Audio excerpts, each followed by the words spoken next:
The following is another nostalgic Movie Cuban review. Hello, I'm the Movie Cuban, who is apparently popular with people, and I'm thrilled about it. And I'm back with the 5th review of my career. As I mentioned in my Lion King review, there were a lot of Disney films I had intended to review that I had forgotten about when I wrote the Aladdin review. So I'm going to take this opportunity and go back to do those reviews. The first of these reviews is our subject today, Disney's Fantasia. Now, the original Fantasia was released by Walt Disney Studios in the year 1940, and it had been planned to make Fantasia a yearly thing. While that idea never came to fruition, Walt Disney's nephew Roy E. Disney co-produced a sequel in 1999. What was the name of it? You guessed it, Fantasia 2000. Now, for those readers who do not know what Fantasia is, I feel like you're missing out a little bit. The concept of putting animation to music was, in my own opinion, a really good one, and Disney managed to do it really well. I thought it was a great idea the first time I saw it. I'd been in a store in the mall with my family, and it was playing on all these TVs that were around the store. And I remember the music and all these symphonies, and they were put to the animation so well that it was mind-blowing. Now I'm going to talk about each short one by one, because as you can imagine, there are some I like more than others. And the ones I do not particularly enjoy, I'll try not to dwell on too long, so it doesn't seem like I'm just harping about it. So without further delay, let us look into Disney's greatest yet most unappreciated production, Fantasia. Fantasia 1940 starts with a live-action scene of the orchestra taking their seats and tuning their instruments. Admittedly, this is the most boring part of the show. Why did you need to show me your tuning your instruments? That really wasn't necessary. Uh, it was a long time. It was boring. It served no purpose for the introduction of the story. I do know that when the MC Deems Taylor finally showed up and started the program, I almost screamed in delight because I'd been just so bored. After introducing the show, the first of the shorts begins. The first short in Fantasia is Toccata and Fugue in D minor by Johann Sebastian Bach. The scenes switch from live-action shots of the orchestra illuminated with blue and gold backed by superimposed shadows to abstract patterns. Animated lines, shapes, and cloud formations are used to reflect the sound and rhythms of the music. And that was really creative. Like, I really liked that. I was a big fan of this symphony by Bach in general, and I just felt it was a really good beginning to pull people into this production. The second short, and one I didn't really like, is The Nutcracker Suite by Pyotr Ilyich-Tchaikovsky. You know it. Selections of music from the ballet suite are used to underscore scenes depicting the change of seasons.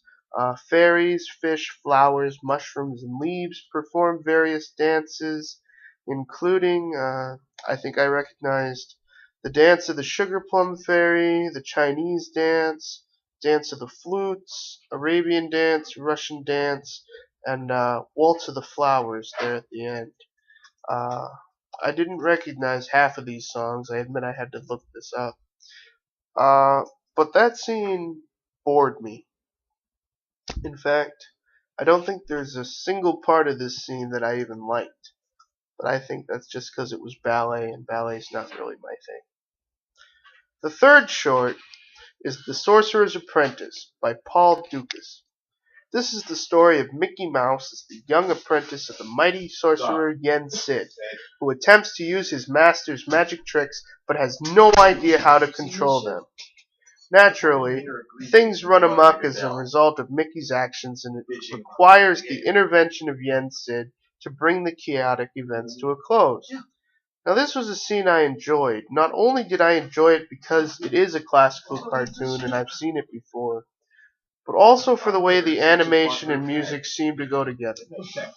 Everything that happened seemed to have so much more weight, and the music score just seemed to assert the seriousness of the occasion. The fourth short is The Rite of Spring by Igor Stravinsky. Now, I'm not going to lie. The introduction to this scene really surprised me, but I'm sad to say I was disappointed by what I witnessed. The music didn't draw me in, the story was kind of dull, and the scene was really drawn out. I don't know what I was really expecting from the scene, but I did not get it at all. So now that I've been sitting a while and my ass and back are now stiff and sore, my salvation comes in the form of the intermission. During this time, the orchestra musicians depart and the title card for the production is shown. Following the intermission, there's a brief jazz session led by a clarinetist as the orchestra begins to return. Then a stylized demonstration of how a sound is rendered on film is shown. An animated soundtrack character changes into different shapes and colors based on the sound played. I thought this was a neat little informative part, I guess. It wasn't engaging, but it was at least somewhat entertaining. Next is the Pastoral Symphony by Ludwig van Beethoven. I like this scene. Revealing a mythical ancient Greek world of centaurs, cupids, fauns, and other figures from classic mythology, the scene focuses on a festival honoring Bacchus, the god of wine, which is interrupted by Zeus, who creates a storm and literally starts hurling lightning at the fucking attendees. Real lightning! And it's just, I remember now that I think about it, it was supposed to be in this scene that there was some controversy about a black faun portrayed as a servant of a white centaur. But the version of Fantasia I watched didn't have that scene. As a man of mythology, I always enjoy the attention to these old stories in media. The music matched it, and the scene just worked. I'm not going to spend a lot of time on this next scene because I really, really hated it. It is The Dance of Hours by Amilcare Ponchielli. It's another ballet, which probably explains why I hate it, and it's broken up into 4 merciless parts. Madame Yupanova and her ostriches, Hyacinth Hippo and her service, Elephant Sheen and her bubble-blowing elephant troupe, and Ben Alligator and his troupe of alligators. Yeah, ha ha ha. Name puns. The finale ends with all the characters dancing together until the palace literally collapses. I don't know what it is about this scene that causes me to hate it so much, but it does. If I could remove it from every video copy of Fantasia, I would. And it has a special place in my nightmares for the mere fact that it exists. So, what song did Disney decide to use to end this amazing pioneer of the musical animation age? What could they use that would blow us away, that would catch our attention, and engrave Fantasia into our memory? The answer was a combination that would make many people question it upon hearing it, but the execution is flawless. Night on Bald Mountain by Modest Mussorgsky, mixed with Ave Maria by Franz Schubert. After the introduction detailing the legend of Bald Mountain as the meeting place of Satan and his minions, the scene opens with the clock striking midnight.